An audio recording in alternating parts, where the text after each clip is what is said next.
তিন ধরনের খাবার আল্লাহর রাসূল সাল্লাল্লাহু আলাইহি ওয়াসাল্লাম একেবারেই পছন্দ করতেন না। আর প্রিয় নবীর এই অপছন্দ করার বিষয় নিয়ে নতুন তথ্য দিল আধুনিক বিজ্ঞান। কেন প্রিয় নবী এই তিনটি খাবার পছন্দ করতেন না এবং কেন তিনি তার উম্মতদের এই তিনটি খাবার বর্জন করার উপদেশ দিয়েছেন, সেটাই জানবো আজকের ভিডিওতে। অবশ্যই ভিডিওটি সম্পূর্ণ দেখবেন, কারণ প্রকৃত মুমিন হতে হলে প্রিয় নবীর আদর্শ মেনে চলতে হবে, আর তার পছন্দকে পছন্দ করতে হবে, আর তার অপছন্দকে অপছন্দ করতে হবে। তাই নিজের ভালোর জন্য ভিডিওটি সম্পূর্ণ দেখবেন। আমরা এমন একজন নবী পেয়েছি যিনি তার একজন উম্মতকে রেখেও জান্নাতে প্রবেশ করবেন না। তিনি এমন একজন নবী যিনি মৃত্যুর আগেও তার উম্মতের জন্য অঝোর নয়নে কান্না করেছেন এবং তার উম্মতের দায়িত্ব আল্লাহর হাতে তুলে দিয়েছেন। সুবহানাল্লাহ। এই খাবার একটা মানুষের জন্য কতটা ক্ষতিকর সেটাই প্রমাণ করলো আধুনিক বিজ্ঞান। আবারও প্রমাণ হলো ইসলামের সত্যতা ও প্রিয় নবীর বলে যাওয়া বাণী। সুবহানাল্লাহ। প্রিয় দর্শক, তো চলুন বেশি কথা না বলে শুরু করি আজকের ভিডিও।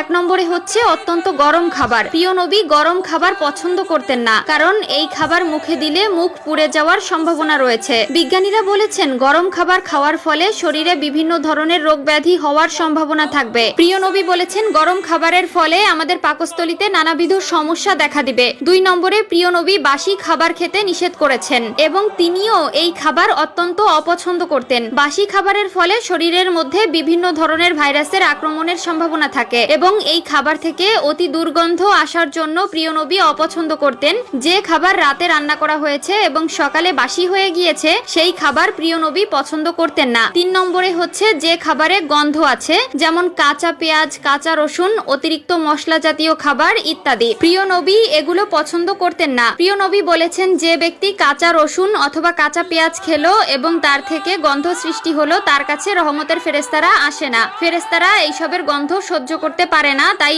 আমিও এসব পছন্দ করি না। এক সাহাবী প্রিয় নবীকে জিজ্ঞেস করলো, হে আল্লাহর রাসূল সাল্লাল্লাহু আলাইহি ওয়াসাল্লাম, পেঁয়াজ কি হারাম? উত্তরে রাসূল সাল্লাল্লাহু আলাইহি ওয়াসাল্লাম বললেন, পেঁয়াজ মোটেই হারাম নয়, তবে দুর্গন্ধের কারণে আমি এটি পছন্দ করি না। তোমরা খেলে খেতে পারো। শুধু পেঁয়াজ নয়, দুর্গন্ধযুক্ত কোনো খাবারই প্রিয় নবী খেতেন না। বিশ্ব নবীর প্রথম পছন্দনীয় খাবারের মধ্যে রয়েছে খেজুর। নানা পুষ্টিগুণে ভরপুর এই খাবারের পর তিনি পছন্দ করতেন দুধকে। এই বিষয়ে তিনি বলেছেন, তোমরা গোশত কম খাও, গরুর দুধ বেশি খাও। বর্তমানে মেডিকেল সায়েন্স রেড মিটের অপকারিতা আমাদের যা বলছে তা 1000 বছর আগেই নবীজি সাল্লাল্লাহু আলাইহি ওয়াসাল্লাম আমাদের বলে গেছেন। সুস্থ থাকতে নবীজি সাল্লাল্লাহু আলাইহি ওয়াসাল্লাম কখনো দুর্গন্ধযুক্ত খাবার খেতেন না। আজকাল অনেকেরই দুর্গন্ধযুক্ত সিগারেট, মদ পান করার মতো বদ অভ্যাস রয়েছে, যা নবীজি সাল্লাল্লাহু আলাইহি ওয়াসাল্লামের সবচেয়ে অপছন্দের খাবারের মধ্যে রয়েছে। সুস্থ ও সুন্দর জীবনের জন্য এইসব খাবার থেকে তিনি আমাদের দূরে থাকার নির্দেশ দিয়েছেন। রাসূলুল্লাহ সাল্লাল্লাহু আলাইহি ওয়াসাল্লামের জীবন একটি পূর্ণাঙ্গ আদর্শ ও নিদর্শন আমাদের জন্য।